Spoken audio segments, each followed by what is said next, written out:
ہوئے خاموش سکینہ ایک بار، کہا زینب نے میرے مصیبت کے نثار، اے میری گود میں آ جا میری پیاری دلدار، پھر سکینہ نہ ہلی اپنی جگہ سے زنہار، جا ملی باپ سے رو باپ کی پیاری بچی، چل بسی شام کے زندہ میں دلاری بچی، چل بسی شام کے زندہ میں دلاری بچی، پیڑیاں غسل جو دینے لگی بچی کو وہاں، تیرے خون بھرا پسلیوں میں تھا چسپا، ہو گئے زخم جو تبدیل جو دروں کے نشان، دیکھ کر لاش کو اس حال میں رونے لگی ماں، دیکھ کر لاش کو اس حال میں رونے لگی ماں، اشتا دختر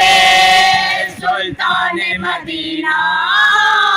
کے لیے لوگ سر پیٹ کے روتے تھے سکینہ کے لیے، لوگ سر پیٹ کے روتے تھے سکینہ کے لیے،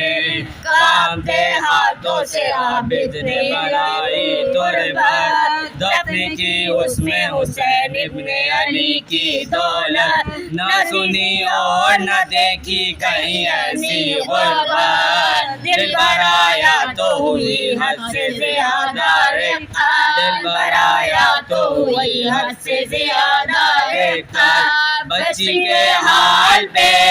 سب کچھ ہم روتے تھے، قبر حلقے میں لیے اہل حرم روتے تھے، قبر حلقے میں لیے اہل حرم روتے تھے، ایسے ہو کے رہا جب یہ مدینے پہنچے،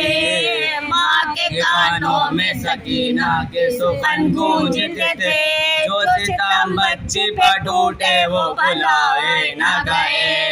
روتی پھرتی تھی وہ مظلوم یہی کہہ کہہ کے،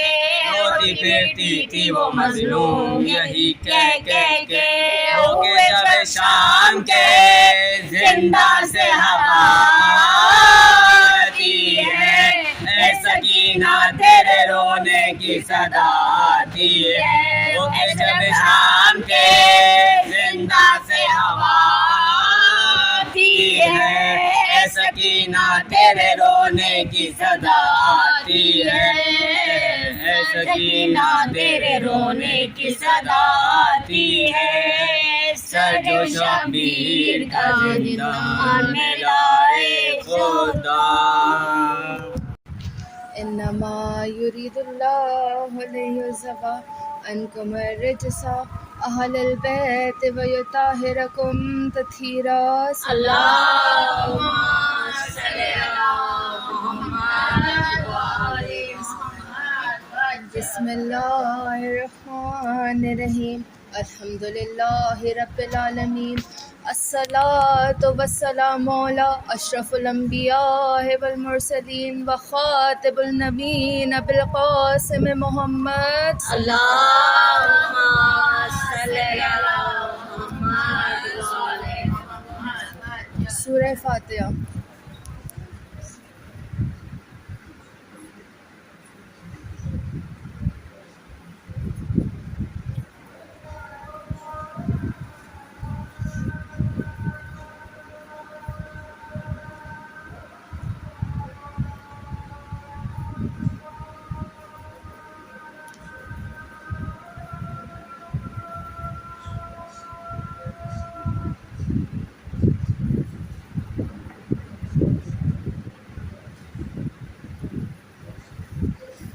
شروع کرتی ہوں میں اس ذات کے نام سے جو بڑا مہربان اور نہایت رحم کرنے والا ہے، جس نے نہ صرف ہم سب کو بلکہ اس پوری کائنات کو خلق کیا۔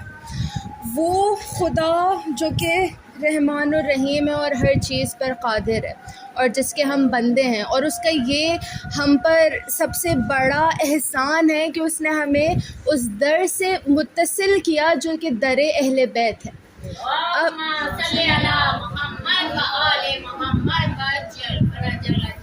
ہے جو کہ خشیت الہی کے نام سے جانا جاتا ہے، اور وہ بذات خود غلط نہیں ہوگا کہ ہمیں کوئی سا بھی گناہ کرتے ہوئے سوچنا چاہیے کہ اللہ تعالیٰ قاہر الجبار ہے، وہ ہر چیز کی سزا دینے والا ہے اور اس نے دی بھی ہے، تو ہر ایک برا کام کرنے سے پہلے ہمیں سوچنا چاہیے۔ مگر کیوں ہے کہ ہم لوگ اگر کسی گناہ سے رکنا چاہتے ہیں تو اس کے لیے ضروری ہے کہ ہمارے دلوں میں خوف خدا بیٹھا ہوا ہو۔ وہ خالق جو کہ کہتا ہے کہ میں تم لوگوں سے 70 ماؤں سے زیادہ پیار کرتا ہوں، وہ خالق جو کہ اپنے آپ کو رحمان و رحیم کہتا ہے، کیوں ہے کہ کسی گناہ کے لیے، کسی گناہ سے رکنے کے لیے ہمیں بجائے اس کے کہ ہم محبت کے تحت اس کو ناراض کرنے کے تحت اس گناہ سے روکیں، ہم لوگ ڈر کی وجہ سے اس گناہ سے روکیں۔ عزاداروں، ہمارے دل میں محبت اہل بیت اللہ تعالیٰ نے ہم کو عنایت فرمائی ہے۔ یہ محبت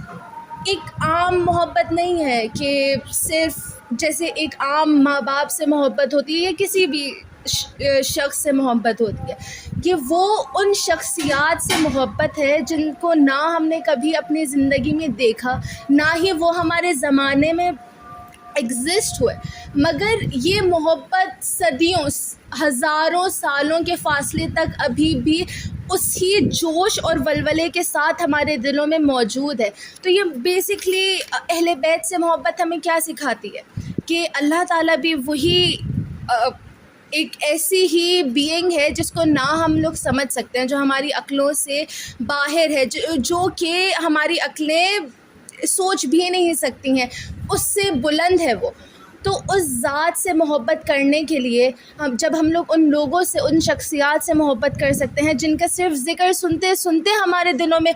یہ جذبات پیدا ہوتے ہیں کہ ہم اپنی جانیں فدا کرنے کو تیار ہو جاتے ہیں، تو ہم اس خالق سے بھی محبت اسی طرح کر سکتے ہیں کہ نعرہ تکبیر، نعرہ تکبیر، نعرہ رسالت،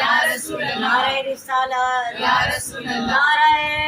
حیدری، نعرہ حیدری، درود آل محمد، بلند تر صلوات۔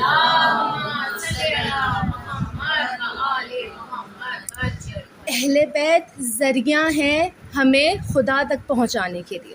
تو محبت اہل بیت صرف اہل بیت تک محدود نہیں رہنی چاہیے۔ جب اہل بیت ذریعہ ہیں کہ وہ ہمیں اپنے خالق تک پہنچائیں، تو ہمیں اہل بیت سے محبت کرتے ہوئے یہ سیکھنا چاہیے کہ ہم اللہ سے کیسے محبت کر سکتے ہیں۔ عزادارو، جس سے ہم محبت کرتے ہیں نا، ہم اس کی خوشنودی کے لیے، اس کو خوش کرنے کے لیے اپنے آپ کو اس کے وہ جس طرح چاہتا ہے ہم اس طرح اپنے آپ کو ڈھال لیتے ہیں۔ وہ جو کچھ چاہتا ہے ہم لوگ وہ کرتے ہیں، کیونکہ ہمیں ڈر نہیں ہے اس سے جس سے ہم محبت کرتے ہیں، مگر ہم صرف اسی لیے کرتے ہیں کیونکہ ہم اس سے محبت کرتے ہیں، اور یہ احساس محبت ہے۔ اگر ہم لوگ اللہ تعالیٰ کو قاہر الجبار سمجھیں گے تو وہ ہمارے لیے قاہر الجبار ہی ہوگا، مگر اگر ہم لوگ اس کو رحمان الرحیم مانیں گے، اس کو 70 ماؤں سے زیادہ پیار کرنے والا جانیں گے، تو وہ ہمارے لیے وہی ہوگا کہ جس کے در پر ہم لوگ ہزاروں گناہ کرتے ہوئے اگر سچے دل کے ساتھ، آنسوؤں کے ساتھ اس کے در پر معافی مانگے، تو وہ ہمیشہ ہماری معافی کو قبول کرتا ہے۔ اور یہی ہم نے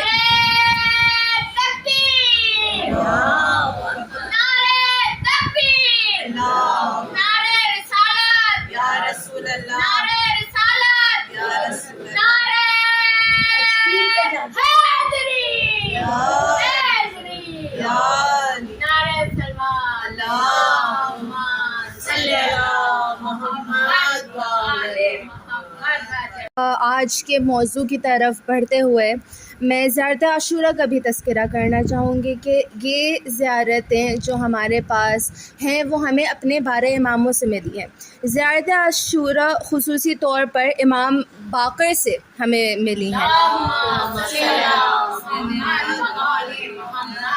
ان کے ایک صحابی علقمہ ابن محمد نے مولا امام باقر کے پاس جاتے ہیں اور وہ ان سے بیسکلی پوچھتے ہیں کہ یا امام مجھے ایک ایسی زیارت بتائیں جو کہ میں جب کربلا میں زیارت کرنے پر جاؤں، امام حسین کے روضے پر زیارت کرنے پر جاؤں، اور کبھی جب میں نہ جا پاؤں تو وہ میں زیارت پڑھوں اور امام کو یاد کروں، اس دن کو یاد کروں جس سے اسلام بچا تھا. تو تب امام الباقر نے یہ ہمیں زیارت عاشورہ لکھی، اور اس کی فضیلت کچھ اس طرح سے بیان کی گئی ہے وسیع الشیعہ میں حدیث نمبر 19627 میں، کہ فضیلت زیارت یہاں تک ہے کہ اس کو پڑھنا عرش پر اللہ تعالیٰ کی زیارت روبرو بات کرنے کے مطابق ہوتا ہے. وہ زیارت، وہ روبرو بات کرنا جو کہ صرف ہمارے آخری نبی حضرت محمد صلی اللہ علیہ وآلہ وسلم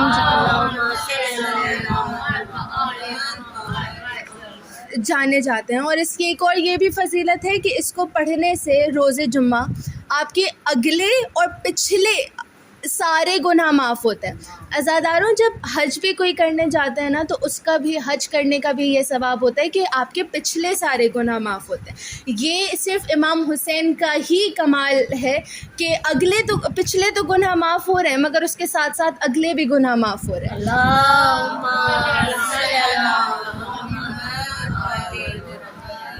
امام حسین بلند تر صلوات.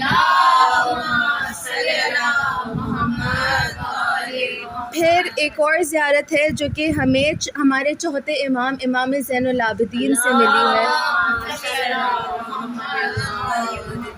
زیارت وارثہ جس کا نام ہے. یہ زیارت امام زین العابدین امام علی کی بھی قبر پر پڑھا کرتے تھے اور اپنے بابا پر گریا کرتے تھے. اب یہ میری آج کے مجلس کا موضوع ہے، زیارت وارثہ. وارث کے معنی جانشین کے، قائم مقام جانشین، انگلش میں بولوں تو سکسیسر. یہ زیارت تمام جو اولو العزم برگزیدہ انبیاء گزرے ہیں ان کو امام حسین کا وارث بنا کر پیش کرتی ہے. اور ہمیں یہ معلوم ہے کہ ہمارے امام جو ہیں وہ افضل ہیں تمام انبیاء سے. اور ہم نے امام علی کی بہت ہی مشہور حدیث بھی سنی ہوئی ہے کہ کس طرح ہر ایک انبیاء سے امام علی افضل ہے. مگر یہ زیارت ہمارے لیے امام حسین کس طرح افضل ہے اس کو سمجھنے میں آسانی پیدا کر دیا. کہ اس زیارت کو شروع اس طرح سے کیا جاتا ہے کہ السلام علیکہ یا آدم، السلام علیکہ یا آدم صفت اللہ. صفت اللہ کیوں؟ کہ انسانیت جو شروع کی گئی وہ حضرت آدم سے شروع کی گئی. دنیا میں سب سے پہلا اللہ تعالیٰ نے جو انسان خلق کیا وہ حضرت آدم تھے. اب کس طرح امام حسین حضرت آدم کے وارث ہیں کہ حضرت آدم کو چنا گیا انسانیت کی ابتدا کے لیے، اور امام حسین کو چنا گیا انسانیت کی بقا کے لیے. کہ جب ان کو اس کام کے لیے چنا گیا کہ جب انسانوں میں ہی انسانیت گمشدہ ہو چکی تھی، انسان ہی حیوانوں جیسی جب حرکتیں کر رہے تھے، اس کے لیے اللہ تعالیٰ نے چنا امام حسین کو انسانیت کی بقا کے لیے.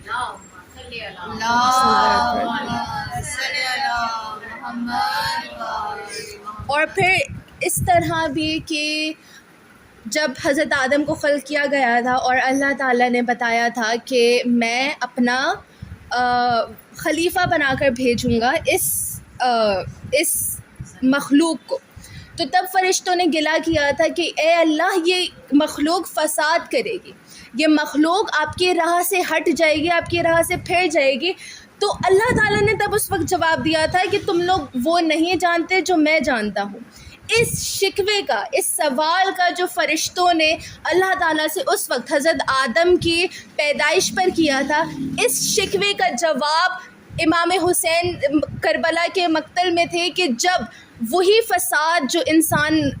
پیدا کرنے والا تھا، وہی شکوہ جو کہ فرشتوں نے اس وقت کیا تھا، اس کا جواب امام حسین تھے کہ انہی میں سے ایک ایسا آئے گا جو کہ اس سارے فساد کو ختم کرے گا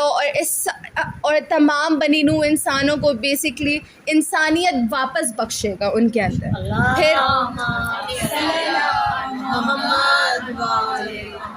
پھر آگے امام پڑھتے ہیں اور کہتے ہیں السلام علیکہ یا نوح نبی اللہ.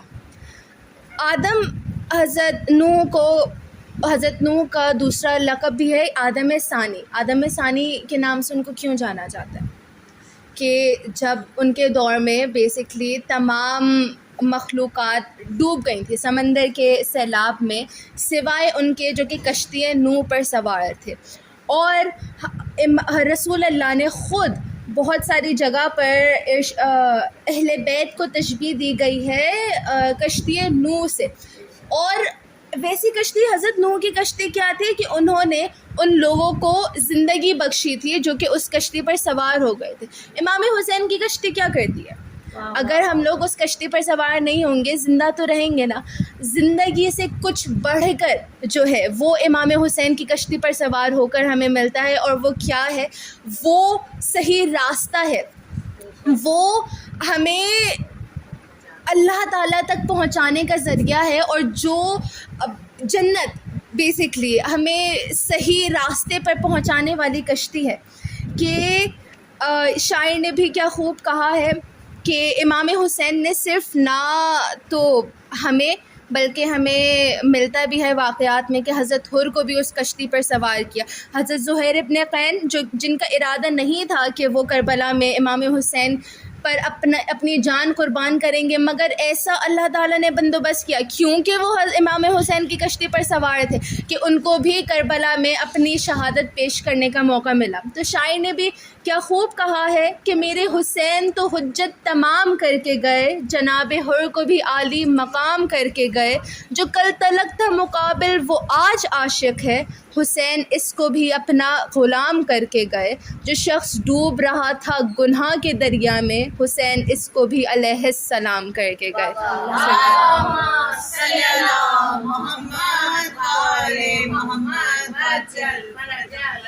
آگے بڑھتے بڑھتے امام فرماتے ہیں السلام علیکہ یا وارثہ ابراہیم خلیل اللہ. اب خلیل کے معنی دوست کے ہیں. حضرت ابراہیم کو خلیل کا لقب کیسے ملا؟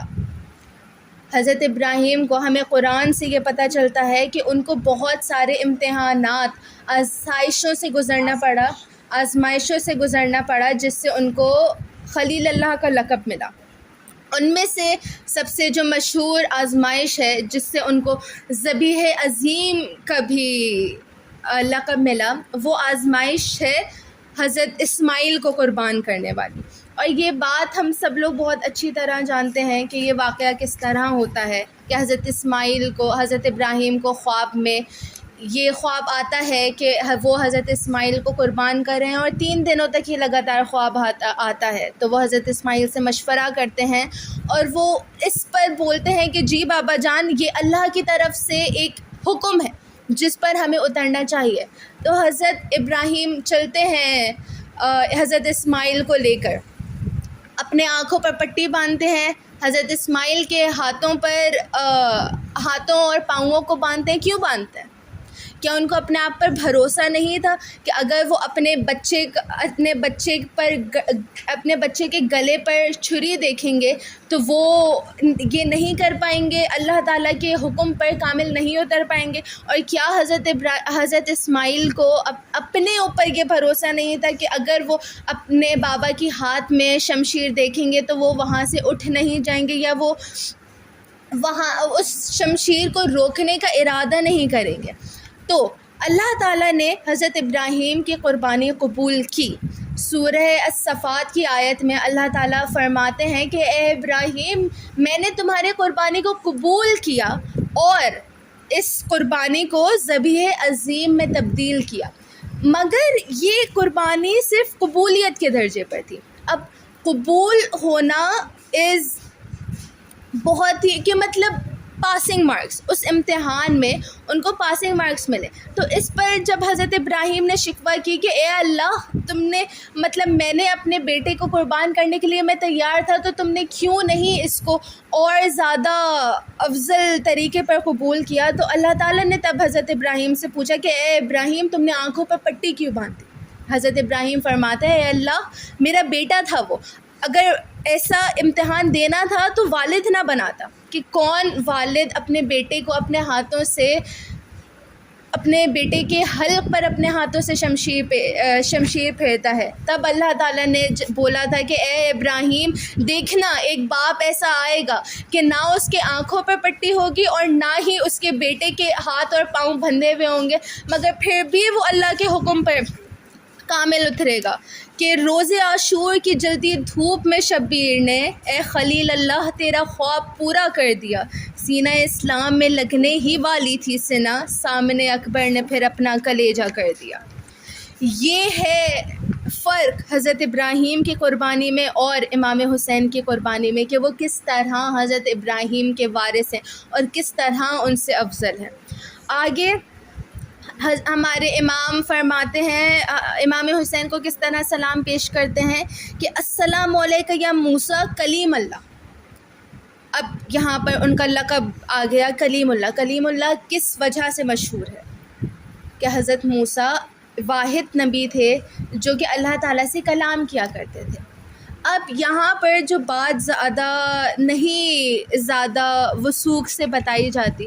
کہ وہ کلام کس طرح کرتا تھا اللہ اور حضرت موسیٰ اللہ تعالیٰ سے کوہ طور پر جا کر، مگر اللہ تعالیٰ جو کلام کرتا تھا نا وہ ایک وسیلے کے ذریعے کلام کرتا تھا۔ جیسے کہ کبھی کلام کیا تو ایک درخت سے جس کا نام شجرۃ النداء ہو گیا، اور کبھی کلام کیا تو ایک پتھر سے جس پر اللہ تعالیٰ کی وحی لکھی ہوئی آتی تھی۔ اس طرح اللہ تعالیٰ کلام کرتا تھا حضرت موسیٰ سے وسیلے کے ذریعے، ڈائریکٹ کلام نہیں ہوتا تھا، بیچ میں کوئی چیز ہوتی تھی جس سے اللہ تعالیٰ حضرت موسیٰ کو وحی پیش کرتا تھا اور اپنے حکم دیتا تھا۔ تو کس طرح امام حسین افضل ہیں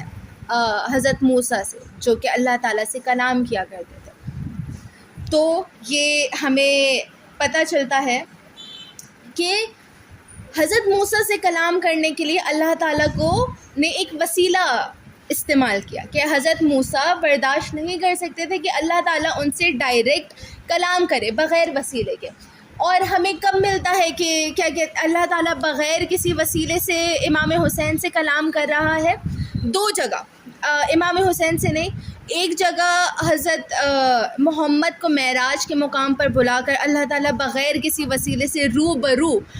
حضرت محمد سے بات کرتا ہے،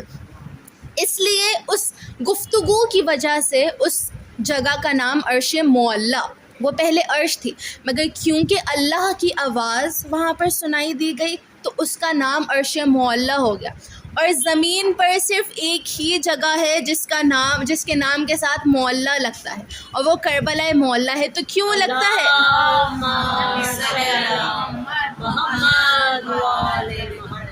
تو کیوں لگتا ہے کربلا کے ساتھ کربلا معلیٰ کا نام؟ تو ہمیں یہ سورہ فجر کی آیت نمبر 27 سے لے کر 30 تک پتہ چلتا ہے کہ اللہ تعالیٰ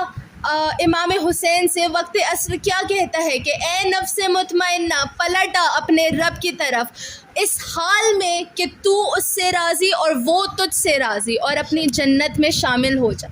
یہ ایک واحد مقام تھا دنیا پر کہ اللہ تعالیٰ نے بغیر کسی وسیلے سے ڈائریکٹ اس وقت امام حسین سے گفتگو کی تھی۔ اللہم صلی علی محمد و آل محمد، خوشنود امام حسین بلند تر صلوات، اللہم صلی علی محمد۔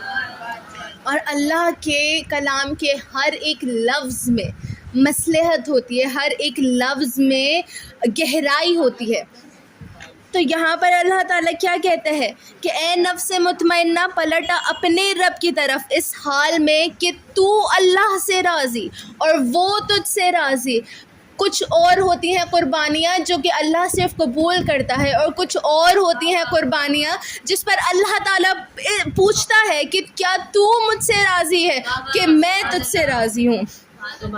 اور میری جنت میں داخل ہو جا۔ یاد رہے عزاداروں کہ امام حسین کے کربلا میں جو انہوں نے قربانی دی ہے اس کا ثواب جنت نہیں تھی، جنت تو امام حسین کو اپنے بچپن میں ہی مل چکی تھی، ان کی وراثت تھی جنت، وہ سردار